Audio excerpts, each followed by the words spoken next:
இப்போ விஜய் வந்துட்டு தொப்பியை போட்டுட்டு கீழே உட்காந்து நோம்பு கஞ்சி குடிக்கும்போது நடிக்கிறாருன்ற மாதிரி தெரியல. ஆனா இப்படி சொல்லும்போது நடிக்கிறாரோங்கிற கேள்வி நமக்கே உள்ள வர்ற மாதிரியான ஒரு நிலை தான் இருக்கு.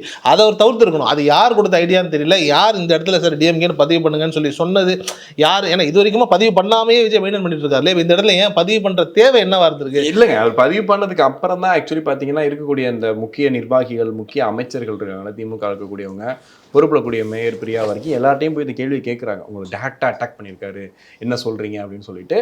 எனக்கு தெரிஞ்ச அதுக்காக கூட இருக்கலாம். இவெல்லாம் டேரக்ட் அட்டாக் பண்ண மாட்டார் விஜய், அவர் வந்து ஃபஸ்ட்டு ஒழுங்காக தெளிவாக பேச சொல்லுங்க அப்படிலாம் சொன்னவங்களுக்கு பதிலடி கொடுத்த மாதிரி கூட இருக்கலாம். ஸோ இது ஒரு பக்கம் வந்து போயிட்டு தான் இருக்குது. நீ சொன்ன மாதிரி ஒரு டெம்ப்ளேட்டாக இருந்தால் கூட இப்போ இருக்கக்கூடிய சூழ்நிலை சொல்லி ஆகணும். ஏன்னா இப்போ நம்ம இந்த அண்ணா யூனிவர்சிட்டி மேட்ரு பார்க்குறோம், இந்திய அளவில் பெரிய விஷயம் மாறிச்சு.